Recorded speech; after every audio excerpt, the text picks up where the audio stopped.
শ্রীলঙ্কায় বোমা হামলায় নিহত শিশু জায়ান চৌধুরীর মরদেহ আজ দুপুরে দেশে আনা হবে। এদিকে নাতির মৃত্যুতে আওয়ামী লীগ নেতা শেখ ফজলুল করিম সেলিমের বনানীর বাসায় বিরাজ করছে শোকাবহ পরিবেশ। এই মুহূর্তে রাজধানীর বনানীতে শেখ সেলিমের বাড়ির সামনে রয়েছেন রিপোর্টার দেবাশিস রায়। বিস্তারিত জানতে সরাসরি চলে যাচ্ছি তার কাছে।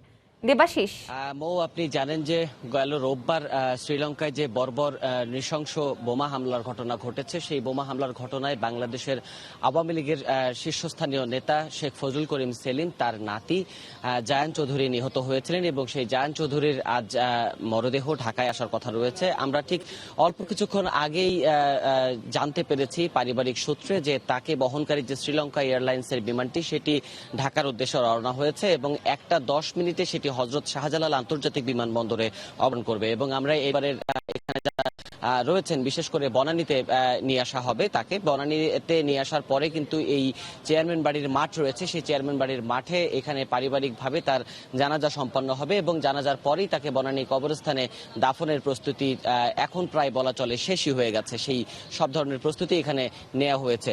দর্শক, আপনাদেরকে জানিয়ে রাখি যে এরই মধ্যে পারিবারিক সূত্রে আমরা জানতে পেরেছি যে যেহেতু তার লাশ অর্থাৎ মরদেহবাহী যে বিমানটি, সেই বিমানটি 1:10 হযরত শাহজালাল আন্তর্জাতিক বিমানবন্দরে এসে পৌঁছাবে। তার লাশ তার নানা এবং দাদা সহ পরিবারের যারা রয়েছেন তারা তার সেই মরদেহ গ্রহণ করার জন্য হযরত শাহজালাল আন্তর্জাতিক বিমানবন্দরে থাকবেন এবং তারা এখান থেকে হয়তোবা আর ঘন্টা দুয়েক পরে এখান থেকে রওনা হবেন হযরত শাহজালাল আন্তর্জাতিক বিমানবন্দরের উদ্দেশ্যে।